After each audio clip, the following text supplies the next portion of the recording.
In this lecture, we are going to see about IEEE 802.11 architecture. This architecture is a WLAN architecture. WLAN stands for Wireless Local Area Network, in which a mobile user can connect to a LAN network through a wireless connection. It uses Ethernet protocol and CSMA protocol. There are three main ways to transmit the information in WLAN. First one is microwave, second one is spread spectrum, and third one is infrared communication.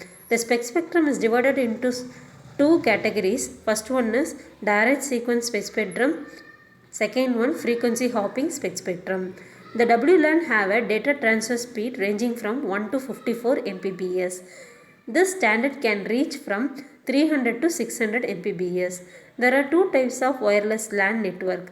First one is ad hoc network, which is a point-to-point network. Second one, infrastructure networks. Ad hoc networks. This network can be set up by number of mobile users meeting in a small room. It does not need any support from wired or wireless backbone. The ad hoc network have a wireless client communicates directly with each other without the use of wireless access point. Second one, infrastructure networks. In infrastructure networks, several components are connected over the air to a central access point that in turn links to the wired network.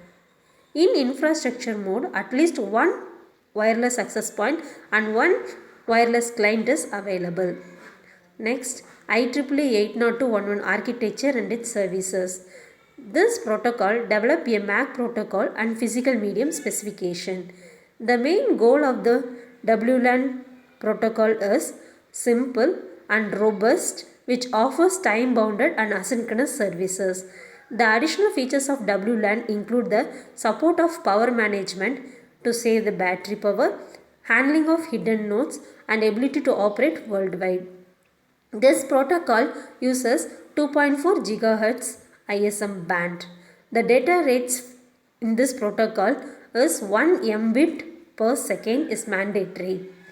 Next, system architecture. The system architecture includes basic service set, distribution system, and extended service set. Basic service set. It consists of some number of stations executing the same MAC protocol and competing for access to the same shared wireless medium. It may be isolated or it may be connected to the backbone distribution system through the access point. In a basic service set, the clients will not communicate directly with one another. It is possible only in the independent basic service set as there is no access point is involved. An extended service set consists of two or more basic service set interconnected by a distribution system.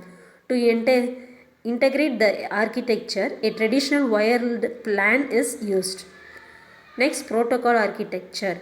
It includes two layers, MAC layer and physical layer. The MAC layer is divided into PLCP and PMD. PLCP provides a carrier sense signal, which is clear channel assessment signal, and provides a common physical service access point independent of transmission technology. Finally, PMD, which is physical medium dependent sublayer, handles modulation and encoding and decoding of signals. The MAC layer comprises medium access fragmentation of user data and encryption. There are two types of management: MAC management, physical management. The MAC management supports the association and reassociation of a station to an access point and roaming between the different access points. It also controls authentication mechanism, encryption, synchronization of a station, and power management. It also maintains MIB, MAC Management Information Base. The physical management includes channel tuning and physical MIB maintenance. Finally, the station management interacts both the management layers and it is responsible for additional higher layer function, that is example control of bridging and interaction with the distribution system in the case of access point. Thank you.